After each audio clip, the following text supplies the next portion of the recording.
Hello, welcome to What She's Thinking. I'm your host, Greg Schwartz, your coach for online dating. I'm asking a group of women questions on dating, sex, and other topics, all submitted by men like you. To get your questions answered, go to makeonlinedatingfun.com/questions.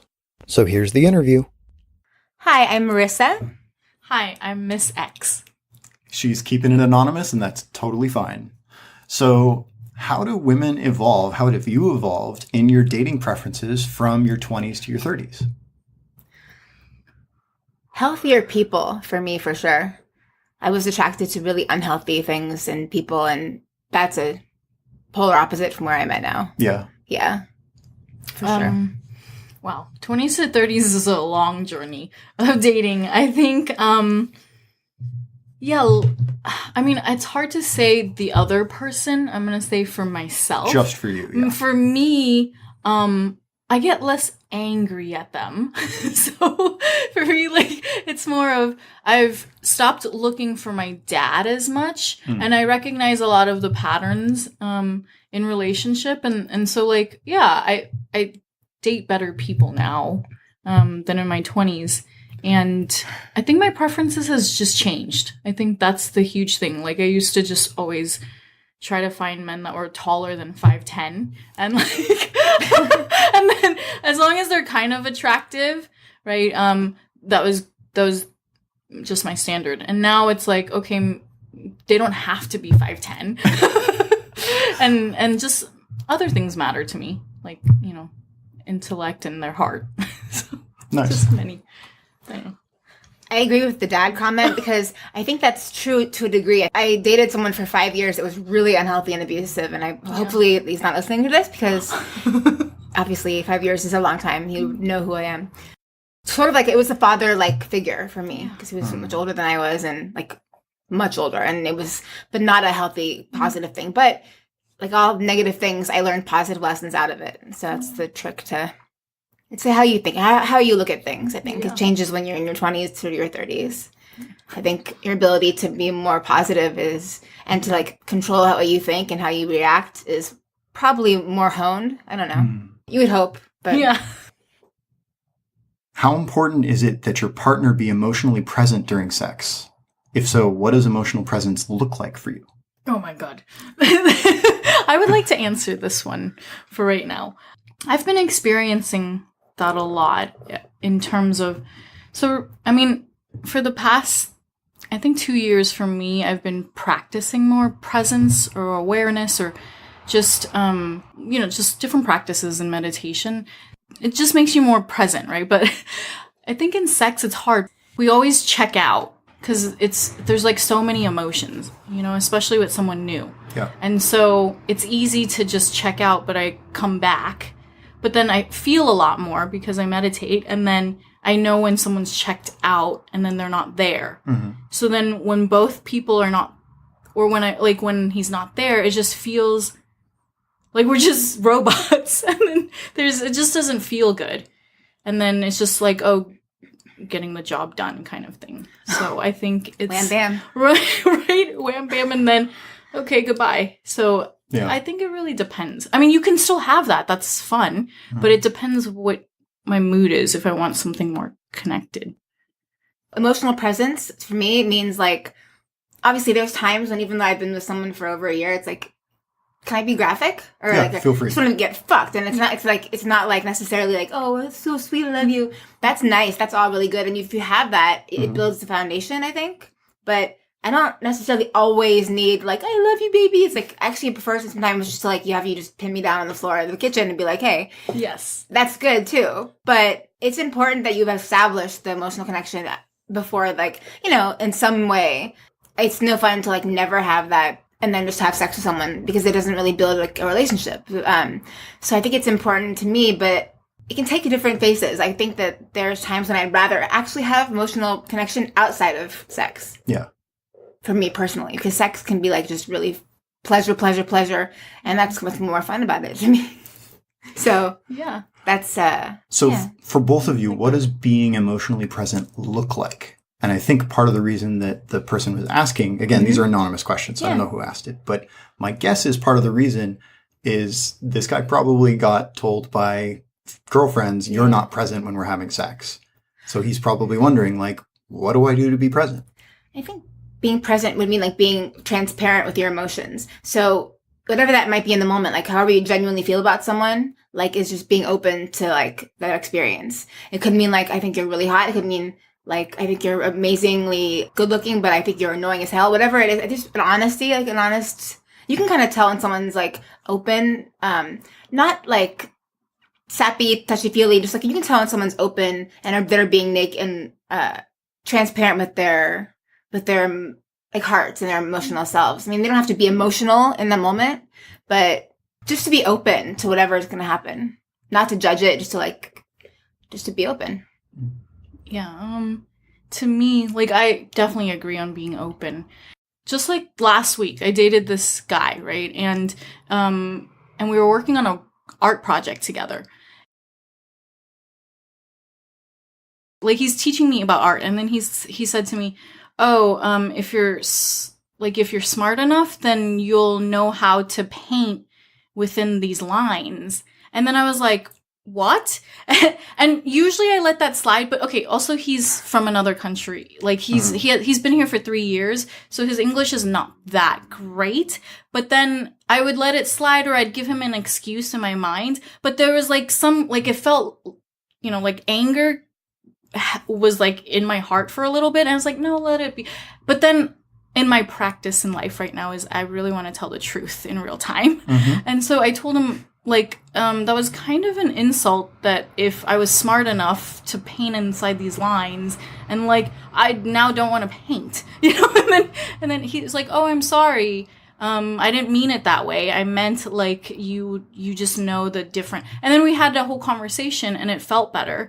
And so I think being emotionally present is actually trying to say things in real time, because all of life, it's never the really big things, but it's really the small things. It's like, oh, you didn't pour the tea for me and then I felt hurt, or that person didn't open the door for me and why didn't he do that? It's like all those little things that hurt our heart that become like the big thing, So that's my take on emotional. So what would an example of that be that a guy might say or talk about during sex? Oh, during sex. Oh, yeah. Okay. Well, I was thinking to expand on what you were saying. Like, yeah. So emotional openness. Example is that, so when I met this guy I'm dating, I was like, saying something. If you really want to get to know me, you read my poems or like listen to my songs, because the words like will like give you the key. Because I'm a lyricist and I write. That he was like, no, that's not going to be good enough for me. You need to talk and communicate with me. And I was like, holy shit, can I actually do this? Because I've always been really kind of shut off from the real stuff, like the real emotions myself, because life happens and you have bad experiences and people just do that. And so this guy was like, yeah, that's not going to cut it for me. I'm not going to read your fucking poetry. I'm like, okay. And so I was like forced to really, really try to speak from the moment and like figure out how to be comfortable with speaking about it. So that's why I think for me it's better to be almost more connected outside of sex, because sex is pleasure. I mean it's sweet and it can be like loving, but it's also like both oxytocin. It's like, you're getting all kinds of benefits from it. So I think that there's like an animal element to it. An example of that in sex would be like maybe like after sex, or like looking in someone's eyes. Maybe like eye contact would be an example. Yeah, for sure, eye contact. And like kissing on the mouth is another one, I guess. I don't know. I agree with you on the emotional awareness. And right now in my life also, I just want to be fucked. But this is the thing also with women, because in a way, I think as a culture, we're trained that in sex, you should be like loving, like for women. It's like, oh, it should be loving and so connected. And there is a place for that. Like in a way, I might want that for actually 2 to 3 minutes. So that's one thing I realize. This is great. We're not laughing at you. Yes, we're just laughing. Yes, it's okay. Does it have to be exactly 3 minutes? Or is it like... This is why it's fun. Like, these are it's like friends getting together and we're all laughing. So hopefully you audience is laughing too. Like, it's like, so with my ex-boyfriend, we broke up in January, and so I've been exploring a lot, but I didn't know what I needed for my body. So I would always tell him to fuck me really hard, and that was great, and it felt great, right? But then after I learned that in sex, I actually need kind of like 3 minutes for my body to like open up to the person and have like soft sex. And then when my body opens up, then you can fuck me really hard. Cause then my body's actually open and like it feels safe. And then that's there's a connection there. And then, so it's just, even in, I feel like being primal, you still have connection with yourself. You have to be connected with yourself as well. For sure. For sure. But that's cool. What class do you take to learn that one? That's a cool class. Many. That's cool. It's like, very cool. Many. Yeah. Awesome. All right. So, I guess this is perfectly following. What are the best conditions for you in wanting sex? Do you want your partner to work for it a little? Can you have sex if you're upset with something with your partner? The best conditions in which to have sex, or the best conditions for you to want to have sex. Oh, I'm awake. I'm kidding. Right. No, I'm just kidding. I'm kidding. No, I'm So kidding. you mostly mean sleep then. Okay. No. I mean, it's like for me right now, it's like if you have a lot of attraction for someone, and it's like, it's not easy to sustain that, I guess, over time. But if you find the rare thing where you are with someone that you are like attracted to like that, it's kind of like, not all the time, but pretty much anytime. But I'm like a feel-good junkie. It's like, it feels good, so I'm like, okay, let's just do it. What's wrong with that? But he's more practical than I am, so I'm actually the one that's always like, kind of like, he has to like regulate me, because I think I have more of I'm more into it than he is sometimes. Like, it's like, he's like, oh, it's like, 6 a.m. I'm like, whatever. Yeah. Like, I'm like, it's like chocolate. It's like chocolate, bad chocolate, good. Good chocolate's good. All the time. I'm just saying, like, yeah. Why not? And this is unless you're busy doing something else. That's obviously the priorities in life, work and responsibilities. But if you're not doing anything else, why not? Yeah. Boredom. Safe sex, though. Yeah. You don't need a bunch of little kids without stable families running around. But how did you get to that way? Because it's also your mindset. Like, how did you grow up very sexual? Yeah, I've always been very sexual, but it's pheromones. Like, I think it's more like when you talk to someone, you're into them. It's, yes. And like, yeah, are there times when like I'm angry? No, actually, I don't get angry that often. So, but it isn't always appropriate. And what happens is, I think when you don't don't indulge yourself, like I would do it normally, you tend to appreciate it, and it's better when you do wait like a day or two. Mm-hmm. It's like, okay, all right. So it's like once a month we have to like, wait like for a couple days, and it's like, it's torture, but it's always better. And that probably, you can edit that out. You can edit that out not. right it's now. True. Because it's always better when, Yes. what I mean. Like, Yes. yeah. Yeah. Okay. So it's torture. It's like nature's way of like messing with you. Yeah. Like, you're the horniest like before your period. It's like, that's the way it is. So I'm learning about And cycles. it's so annoying. It's like, why did Right they before make us like and then that? even during. Yeah. Yeah, it's I the just best time. think- Or go into the bathroom. I just know that, like, I don't know. I think it's good to like have limits and also like balance. Mm-hmm. Yeah. Like, you can't eat chocolate all the time. Yeah. Like, but it would be like 500 pounds. But having it like just in little tiny doses is good.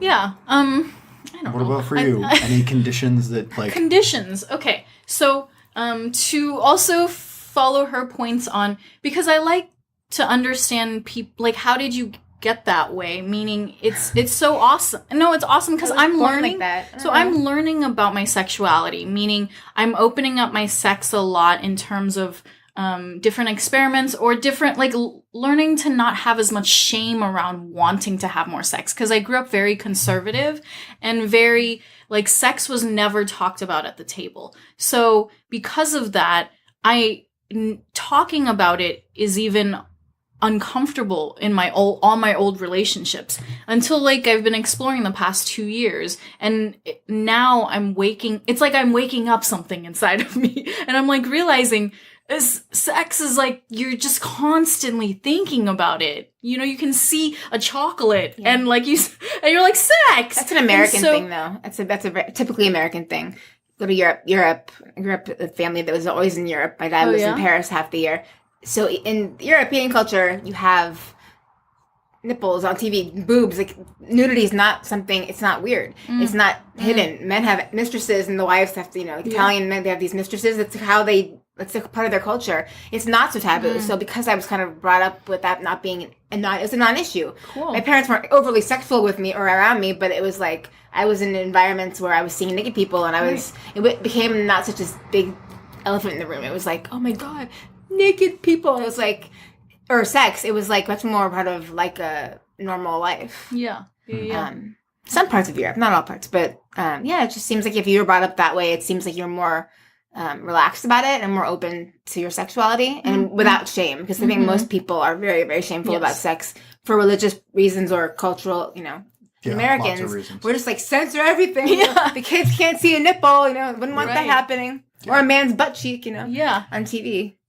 So, like, to answer maybe like a shorter version of the condition, from like she even said, it could be any time, and I'm learning how to make it any time. Meaning, I've always just let the man control, like, oh, whenever he wants to have sex, then we'll have sex. But then if I'm just like, making some moves, he might or might not like it, and if he doesn't want to have sex, then I feel like I'm not supposed to have sex. But then it's demasculating, I think, to them in a way. You have to do it in a way that's not demasculating, right? Which is tricky. So, I don't know how to do that. Yes. So I don't know how do we.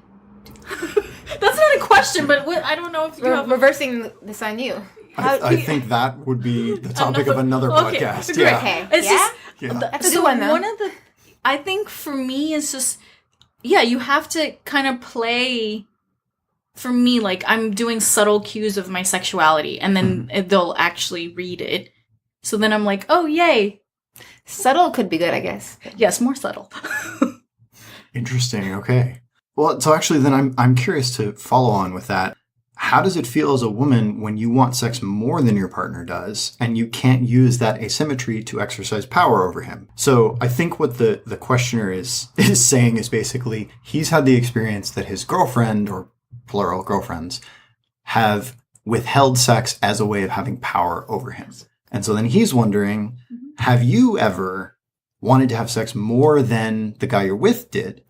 And if so, how did it feel that you couldn't use that asymmetry of him wanting to have sex more than you do, so you have power over him? He had the power in that case. Right. So that's what the question is asking. Yeah, how did it feel? It feels for him to really have that frustrating, power? and it feels like crap.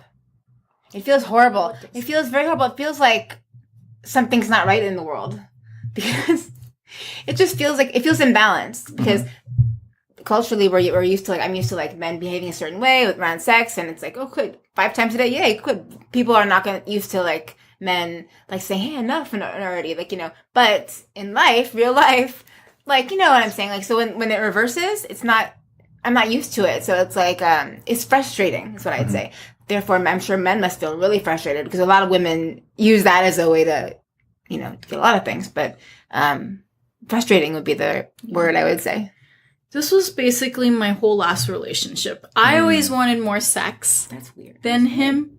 And in the very beginning when we met, he could only have sex every other day. So I was thinking, no, but I want to have sex 5 times a day. And then he's like, every that's day? humanly impossible. Okay? Well, okay, but so sex, not humanly are we impossible. talking like only But- sex, traditional sex? Because there's like a lot of ways you can like be sexual and Any not kind of sex, meaning, yes, any kind of sex. Okay. It might not lead to, but I think we were just both experiencing not as much creativity, just like okay, sex, but we were having a lot of fun. It's just more, I think, because he wasn't as sexual, and also he wasn't used to any of his ex-girlfriends asking for more sex, because they also withheld sex, because as a culture and society, women, when we get into relationships, not all, but a majority of us is, when we're mad or we're like, our power is we withhold sex.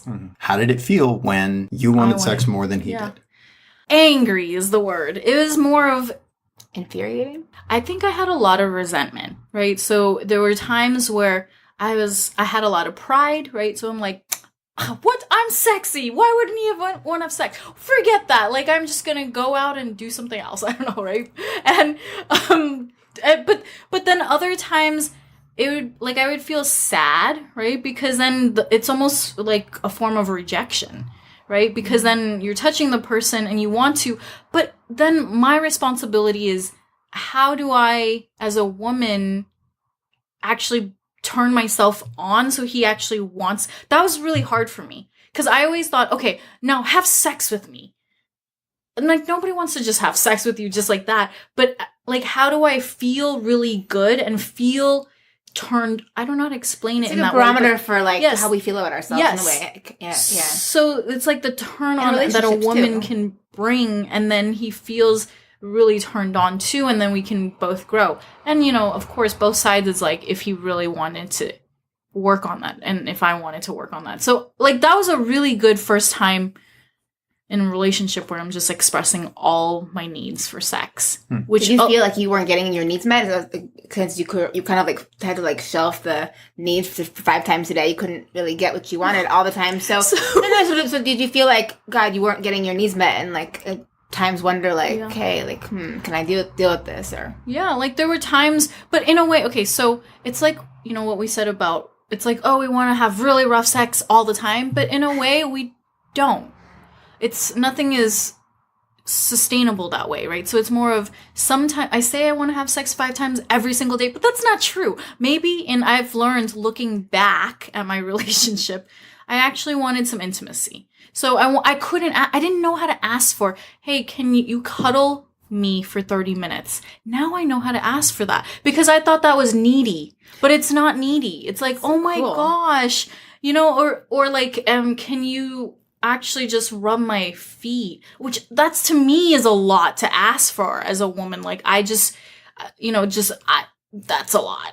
It's a lot to ask for most men too. And that's one of the things that we're working on. So how did you learn all this? You're so in tune with like what happens when women like a guy, and this is like, and when nature kind of goes against us, is that we start behaving in ways that when you like someone, you behave in ways that repel them. Yes. That's like how it kind of works. So, no, it's true. But that's not needy. When you're with someone and you're expressing your actual needs in a healthy way, that's not being needy. But we're so ingrained that so fearful of being needy. Funny thing is, we actually kind of go there naturally when we really like someone. We do things, you worry about losing it. It's how when you have something you like, you are scared and you obsess about losing it. Yep. So I think men could maybe provide a safer place or a better sounding board to ask for those things.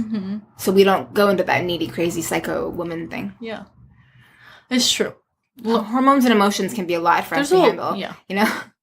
It's, and it makes it awesome to be a woman. Yeah, like, but also quite scary. Yes, but that's why men love it. This is why Greg's hosting this, because it's like I've learned that, and you asked me how did I learn this stuff. I've just been reading a lot and taking some classes and books. I don't even know what books you're reading. I'll tell you guys. Yeah, I'll tell you after. It's just learning my attachment type around relationships. That, I mean, this is actually really important, because it's like women feel a lot, and so we're like all over the place, and then men just, they're dying to know, like, what do you want? You know, if I could also just give what I know, and all women actually want to tell men what we want. We don't know what we want. But that's the biggest thing. As a woman in our life, half the time. We need to learn how to know. Women want to talk about problems, and men want to solve them. This is the biggest disconnect. Oh, yeah.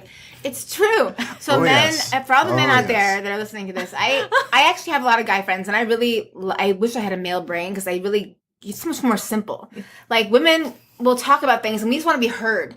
And when you talk to a man, they get frustrated because they're like, what do you want? What do you want? We need to solve it. Here's the answer. And it's like, bam, done. Women are like, no, but we want to just talk about it. And once you talk about it and you're heard, we feel better.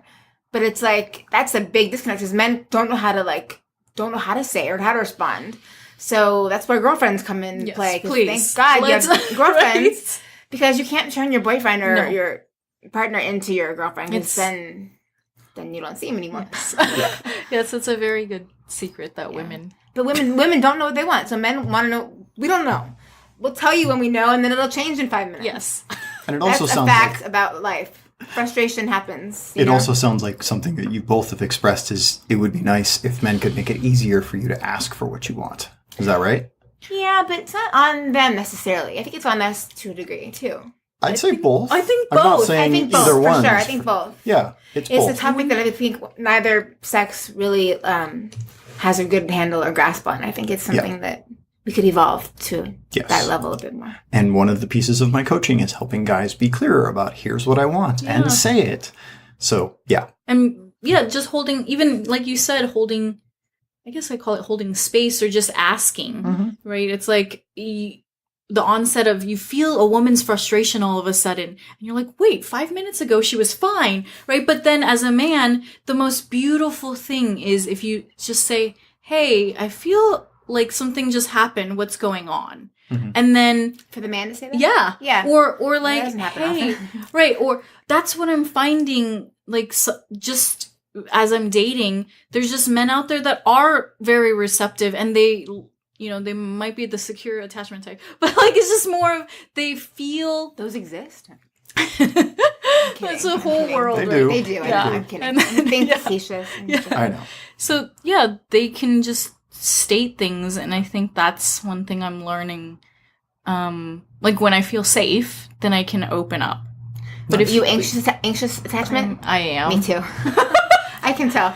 Yeah. Yeah, big time. It's kind of cool though, huh? Yes. Yeah, it's really cool. Well, it's just like Learn there's your no- attachment type, guys. Yes, And definitely. It's helpful. That is definitely part Greg, of the but also program as well. knowing what you want, but also knowing what you don't want to is also important Yes. as well. Flip side. Yes. Yeah. Very important.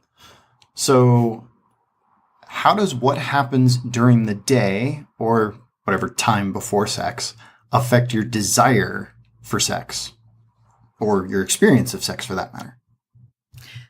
Well, as someone that lives half my life in my head, and I think I'm always thinking about things and analyzing things forever. If I've had a day of stressful like interaction with clients, or just a day of just a lot of dramas and like just taking care of things like crisis, like car broken into or whatever might happen, that's emotionally like stressful. And it's like I usually can't connect my body as much when I'm coming out of that kind of day. But if I've had a day of like pretty much just lying around, like me day, doing nothing, I tend to like be really present, but like earlier in the day. So then I get, then I'm almost tired by the evening. I have to have like just no distraction, I have to be able to leave my day behind me to I guess get to that point. That's why I started chanting and practicing Buddhism, because that actually is the only thing I can do to like get myself out of my head. Awesome. Because, being in the head is not in your body. True. So, Being in your body helps. yeah, but sex can be very grounding, I think. Yeah. It is. It is. It's true. It's What very. brings you If back you want to- to meditate, just have sex. It's true. It's good for stress. It's a great it's stress reliever, huge. and it's also really like it brings you into your body. If you're someone that's always kind of like stressed out and floating above yourself, then get naked and do that. Have sex. Yes. So this follow-up question is, does your partner teasing you or hinting at sex, such as via text earlier in the day, make it more enjoyable later? Yeah. Yes. That was a resounding A lot yes, of in case you couldn't tell, audience. Yearning, right? I love yearning, which is you just like play, right? Because sex is not just get home and then you get naked and just do it. But Cook there's dinner in your lingerie. there's cook dinner in your lingerie. You could, but even in a text with a peach, right? Which is my ass. Like it's like that. Is that the code? Yes. Peach and a banana. Peach, and then banana, an eggplant, a kiwi. Do you know what a kiwi? I don't want to know what a kiwi is. Okay, you guys a figure it out. kiwi like someone from like New Zealand kiwi. No. Anyways, you guys figured out the kiwi. Anyway, Sorry. so then I don't know. so like there's yearning and play with that, right? Along during the day. And so it'll just be a lot of turn on and because it's the feeling, like it'll get sweaty in my palms, or if he sends me a kiwi. It's the build-up. A kiwi. I don't want to. I'm gonna have to Google that one later. But I must not have lived. I don't know what kiwis are. Is it a symbol for You can something? feel free to tell her. Tell me. It's What a is graphic okay. podcast. Tell me. A It's kiwi okay. is anal. Oh, okay. Well, that's why I don't like kiwis. Okay. Well, kiwis not for everybody. I don't know. And, That's like, someone from New everyone, or maybe that's my own. But I think it might be universal in kiwi emoji language. I don't actually know, it's have such a much language. interaction with kiwis. Fair enough. But I it's do just- like them. They're good. But like, I don't know. I'm going to move on. Yeah, like, That's fine. So are there other ways that you like your partner to tease you or hint about sex besides just like, texts or things like that make it more enjoyable Spontaneity later? is always fun. what does that look like? Usually, it's not pestering me because I will sometimes get like where I'm like working or in the kitchen doing something and like he'll like want to like distract me and I'm like no get away because I'm trying to like make these chips or something whatever I'm doing, but it's nice to have to be dominated. I think women, as I'm the kind of person that likes to be dragged into a cave, like drag me into your cave, dominated in that way, not mean like or rough, but just like I just like to have it be like, I'm mad, I'm coming, dragging you to my cave. It's something really hot about that. It's Okay.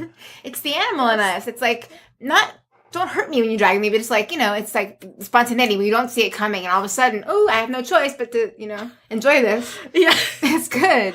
I love that. Spontaneity is good. And guys, I think, probably have a hard time being creative and like thinking about how to approach that. Just do it. Just like, don't think so much and act more, Yeah. Guys, like, they worry about rejection. They worry about a lot of things, right? As a Yes, guy. So quite a bit. try to stop thinking so much and just be genuine and just act on it. Because the animal instinct usually will be the right one. Thanks for listening.